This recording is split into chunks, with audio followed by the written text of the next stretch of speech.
Cause I don't give a fuck what you say. Yeah, I'ma do shit my way. So you can go kick rocks, I'ma stack bricks up, build what I want. 아수라장으로 변한 아비규환 속에서도 남을 돕기 위한 구조활동은 정말 눈부시게 빛났습니다. 할로윈 축제 현장에서 밤새도록 구조활동에 나선 아름다운 청년들이 있었습니다. 의식을 잃을 뻔한 사람들을 자신의 어깨를 밟고 난간으로 올라갈 수 있도록 도와준 제끼새의 의인도 있었습니다. 밑에 깔려 혼수 상태인 희생자들을 더 이상 구할 수 없게 되자 엉엉 울면서 대중에게 호소했던 청년 경찰도 기억이 납니다. 가게 장사를 제쳐두고 사상자 구조활동에 성심성의를 다한 우리 이태원 상인들도 있었습니다.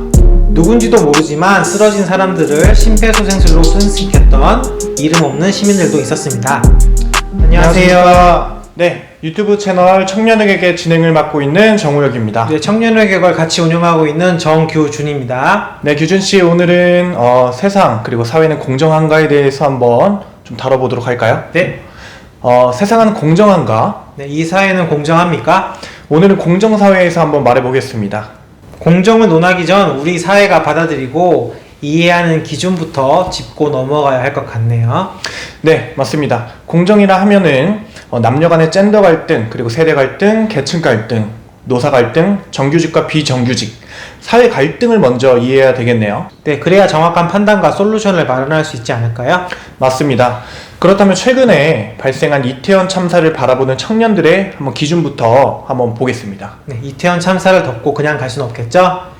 이태원 참사엔 안전사회 불감증은 물론 종교 갈등, 문화 갈등, 각종 사회 갈등이 포함되어 있습니다. 맞습니다.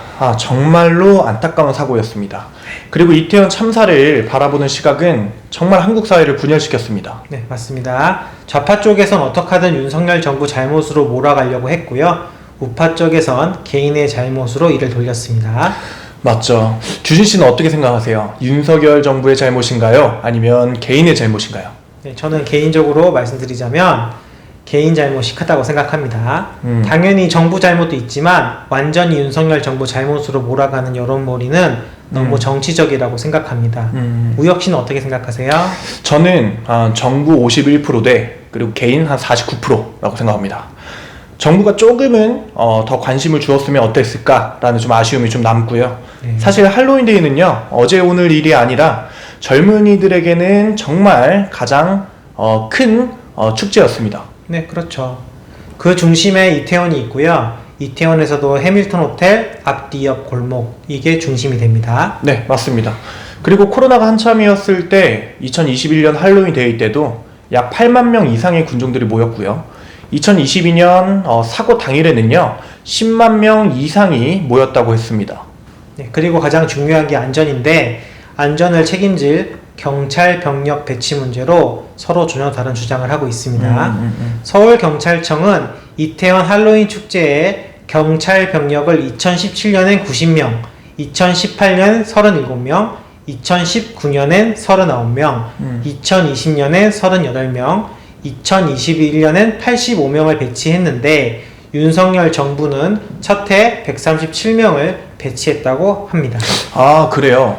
그럼 규준씨, 경찰에 혹시 보고 체계 그리고 초동 대처에 대해서 또 조사한 게 있으실까요? 네, 그럼요. 밤 9시경에 5만 명 이상의 좌파 집회가 있었던 삼각지 녹사평역에 출동한 경찰 병력이 4,400여 명이었습니다. 이 병력을 움직일 수 있는 상관은 서울청 경비부장, 기동단장인데요. 이들은 용산경찰서장보다 훨씬 상관입니다. 9시 13분에 소방청은 할로윈 행사에 경찰들이 공동 대응해 줄 것을 요청했습니다. 9시 20분엔 소방청이 경찰에게 차량을 통제하고 안전사고를 예방해 줄 것을 지시했습니다.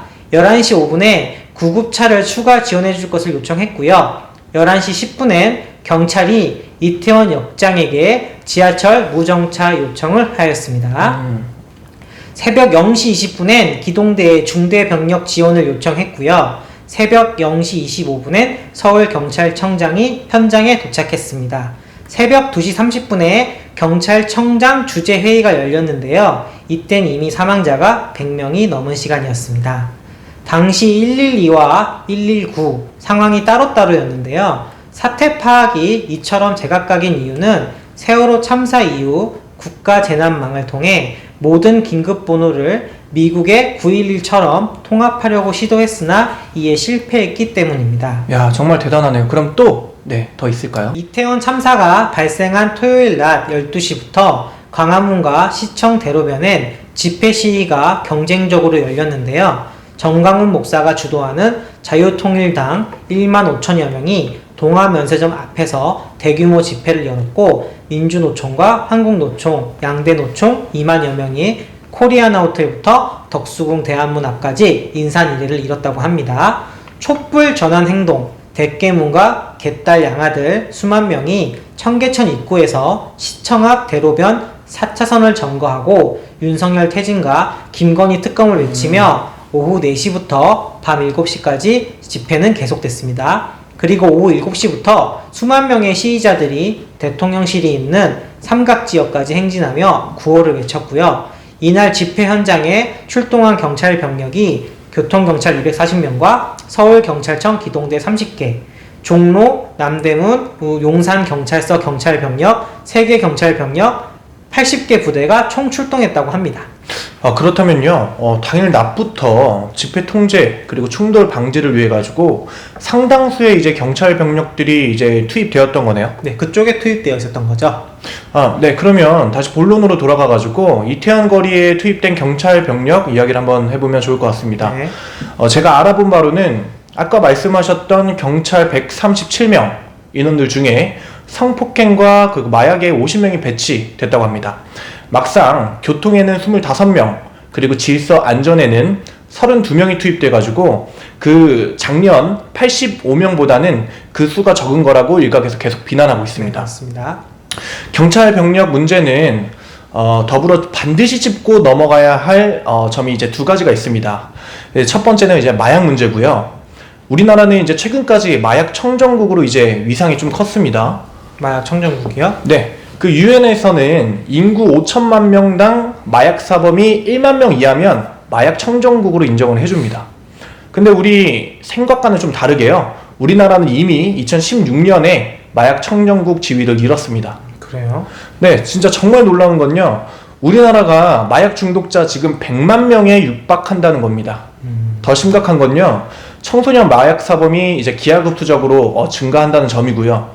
그 한가운데에서는 이태원에서 열리는 할로윈데이가 가장 큰 마약 시장의 역할을 하고 있다는 점입니다.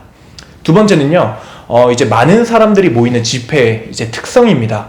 규준 씨가 이 부분 좀 설명 부탁드리겠습니다. 집회 특성을요? 네네. 네, 알겠습니다. 집회는 집회를 개최할 단체가 목적과 인원수를 밝히고 위치와 행동 요령까지 경찰에 신고를 하면 경찰은 안전을 최우선으로 이에 경찰 병력을 투입합니다. 그런데 이태원 할로윈데이는 집회가 아니라 그냥 행사였어요. 그것도 주최 측이 없는 시민들이 자발적으로 참여하는 시민 행사였던 거죠. 맞습니다. 굳이 주최 측이 있다면 많은 사람들이 몰려오기를 바라고 있었을 이태원 상가 단체였겠죠. 네, 한마디로 목적은 있는데요. 주체는 없고, 축제인데도 프로그램은 없고, 군중은 모이는데 장소는 없고, 한마디로 무법천지였던 겁니다. 네, 맞습니다. 거기다 작년과는 다르게 대통령이 집무실을 용산으로 옮기는 바람에 윤석열 퇴진 집회와 보수 우파 맞불 집회가 동시에 이곳에서 경쟁적으로 열리다 보니까 경찰 병력이 4-5천 명이나 투입되어 모든 신경이 그쪽으로 쏠렸겠죠. 네, 그러니까 경찰 입장에서는요, 이태원보다는 민주노총 집회, 그리고 개딸 양아들 집회, 그리고 보수 우파 집회가 아마 더 중요했겠네요. 꼭 그렇다고 볼 수는 없을 수도 있는데요. 지금까지 이태원 할로윈데이는 항상 무사하게 지나갔기 때문에 충분히 그랬을 개연성도 있어 보입니다. 그러면 거기다가 이태원 할로윈 축제는 어떻게 보면 마약 문제가 가장 컸기 때문에 윤석열 대통령이 마약과의 전쟁을 선포했고, 한동훈 장관이 이에 답하면서 안전 문제보다는 마약 단속에 집중된 경찰 병력 들였다는 뜻이네요. 네, 맞습니다. 거기다 거리 제한 이후 처음 열리는 행사다 보니까 해방감에 들뜬 청년들이 더욱 몰린 것도 한몫했을 겁니다. 네, 아직도까지 생각을 하면 정말 너무 안타깝습니다. 158명의 이제 젊은 청년들이 아무런 이유도 없이 한순간에 압사당했다는 사실이 솔직히 아직도 믿어지지가 않습니다. 네, 정말 끔찍합니다. 물리적으로 보면 깔린 사람의 위에 있는 물체를 치우게 되면요, 혈액순환이 재개되면서 압박 부위에 독소가 퍼지고 쇼크사하는 경우가 있습니다. 사람을 간신히 끌어내서 인공호흡을 하는 도중에도 이것 때문에 쇼크사하는 경우가 많았습니다. 그 외에도 갈비뼈 골절, 내장 파열, 질식사, 쇼크사 등으로 생사를 오가는 분들의 모습이 영상을 통해서 전 세계에 방영되므로 충격을 안겨주었고요. 맞습니다. 그러니까 한마디로 끊임없이 몰려든 인파로 좁은 골목을 사람들이 부상과 사망을 유발하는 군종 붕괴, 그리고 군종 충돌로 이제 158명의 소중한 청년들을 저희가 보내고 말았습니다. 네, 맞습니다. 당시 현장이 충격과 공포로 전 세계인들의 머릿속에 남게 됐고요. 우리 사회는 이를 통해 심각한 분열로 이어지기까지 했습니다. 네, 맞습니다. 이야기가 나온 김에 그럼 저희가 한번 분열에 대해서 이야기를 좀 해볼까요? 규준 씨는 지금 이태원 유가족들의 대응, 그리고 정치권의 모습은 어떻게 생각을 하십니까? 이건 지극히 개인적 의견인데요. 유가족은 이 모든 사태의 원인이 100% 정부의 잘못이고, 그러니까 영원히 만족할 수 없을 진실 규명과 진정된 사과를 정부에 무한 요구하고 있습니다. 그러면 정치권은요? 정치권은 여야 구분 없이 객관적인 진상조사와 신속한 재발 방지를 위해 대비를 해야 하고, 유가족들에게는 이러한 과정을 잘 전달함과 동시에 슬픔을 위로해야 하는데 불구하고 이 사고를 정쟁에 이용하거나 대통령의 집권 동력 저하로 연결 지으려고 하는 상황이라고 저는 생각합니다. 그러면 이거는 이제 지극히 규준 씨 개인 의견인가요? 네, 이건 제 개인 의견입니다. 네, 아무튼 그러면 좋은 의견 정말 감사드리고요. 우리 청년들은요, 이태원 희생자들에 대한 슬픈 감정 정말 충분히 이해합니다. 왜냐면요, 우리랑 또 이제 비슷한 또래들이 또 사고를 당했습니다. 네, 맞습니다. 그리고 일각에서는 종교인들이 할로윈데이가 악마를 숭배하는 몬스터 축제라고 또 비난을 하지만, 할로윈데이는 청년들이 즐기는 하나의 축제일 뿐이지 진짜 악마를 숭배하는 거라고는 단 한 명도 그렇게 생각하지 않습니다. 당연하죠. 할로윈데이는 즐거운 축제일 뿐입니다. 브라질의 삼바 축제, 이탈리아 가면 축제, 우리나라에선 부조리한 현실을 비꼬는 탈춤 같은 것이 있죠. 축제를 위해 분장을 하고 가면을 쓰고 더 무서워 보이게, 더 잔인하게, 더 폼나게 자신을 드러내고 싶어하는 청년들의 일탈, 그 이상 그 이하도 아닙니다. 그런데 마치 이를 악마를 숭배하는 것처럼 몰아가는 것은 지나친 비약이고 청년들은 이를 개무시합니다. 맞습니다. 진짜 문제는요, 할로윈데이를 더 진하게 즐기고 싶어서 음주는 물론 마약까지 하고요, 성범죄를 포함한 각종 범죄를 저지른다는 겁니다. 네, 맞습니다. 그래서 윤석열 정부가 조폭과의 전쟁이 아니라 마약과의 전쟁을 선포한 거고요.